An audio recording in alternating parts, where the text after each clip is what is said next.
বন্ধুরা, আপনারা দেখতে পাচ্ছেন পেঁয়াজ। হ্যাঁ বন্ধুরা, সঠিক দেখছেন। আমি পেঁয়াজের ভিডিওই আজকে আপনাদের জন্য করছি। আমি হঠাৎ করে মাগুরায় আসলাম।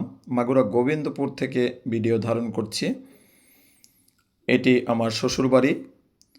তো শ্বশুরবাড়ি হঠাৎ করে এসে পেঁয়াজের দেখুন কিভাবে পেঁয়াজ মাঠ থেকে এনে এখানে পেঁয়াজ রেখেছে।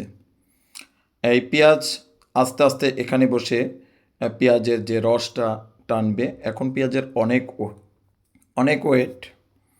এই ওয়েট পেঁয়াজ এবং এই পেঁয়াজ আপনার আস্তে আস্তে এভাবে যদি না শুকানো হয় তাহলে দীর্ঘদিন এই পেঁয়াজ রাখা সম্ভব হবে না। দেখি বন্ধুরা, একটু পাশের বাড়ি অর্থাৎ আমার কাকা শ্বশুর তার বাড়ির উঠোনে এবার আসলাম। এখানে দেখুন অসংখ্য পেঁয়াজ।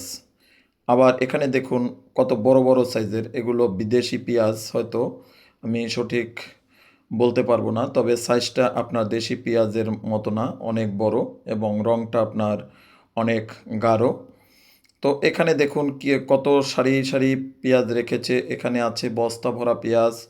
আবারও এখানে রয়েছে দেখুন এক সারি পেঁয়াজ এখানে রেখে দিয়েছে।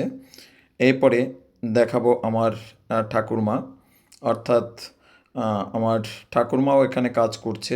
তিনিও আস্তে আস্তে বসে বসে এভাবে কাজ করছে। সবাই আমার ঠাকুরমার জন্য শুভকামনা করবেন।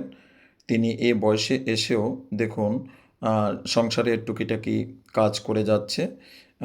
সবাই ঠাকুমার জন্য শুভকামনা করবেন। আর ভিডিওটা কেমন লাগছে জানাবেন।